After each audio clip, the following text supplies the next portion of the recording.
The fashion industry is one of the most wasteful in the world. Fashion production makes up 10% of humanity carbon emissions, dries up water sources, and pollutes rivers and streams. 85% of all textile go to the dumps each year, and washing some types of clothes sends thousands of bits of plastic into the ocean. Textile dyeing is the world's second largest polluter of water, since the water left over from the dyeing process is often dumped into ditches, streams, or rivers. Leather has long been a staple in our wardrobes.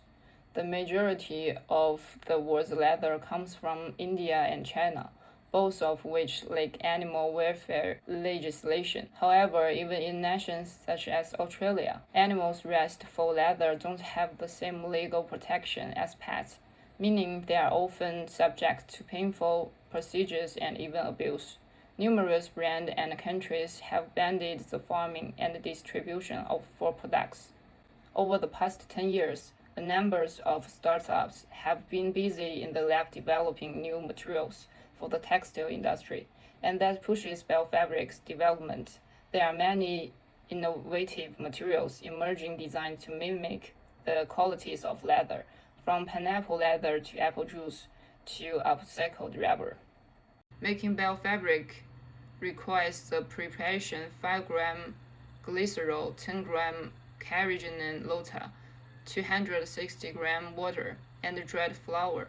You can also choose something else to replace the dried flours, such as coffee grounds, banana peels, or avocado pits.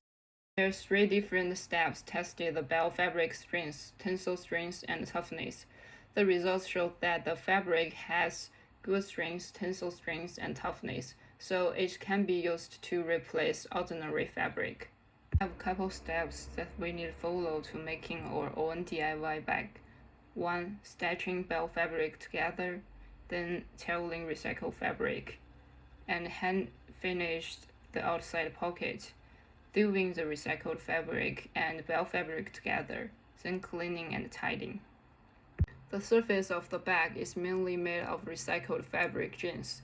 There is a pocket on the outside of the bag that adds to the beauty and capacity of the bag. Also can be placed in the outside pocket, like the picture when you buy a bunch of flowers. And use biofabric to make the inside of the pocket. Inside the pocket is a small pocket made entirely of biofabric for pens. In the inner pocket of the bag, there is a pocket made entirely of biofabric, which can be used to store small items, such as power banks or mobile phones. I stitched a layer of biofabric on the bottom of the bag because the biofabric is flexible and strong, which can increase the wear resistance and load-bearing capacity of the bag.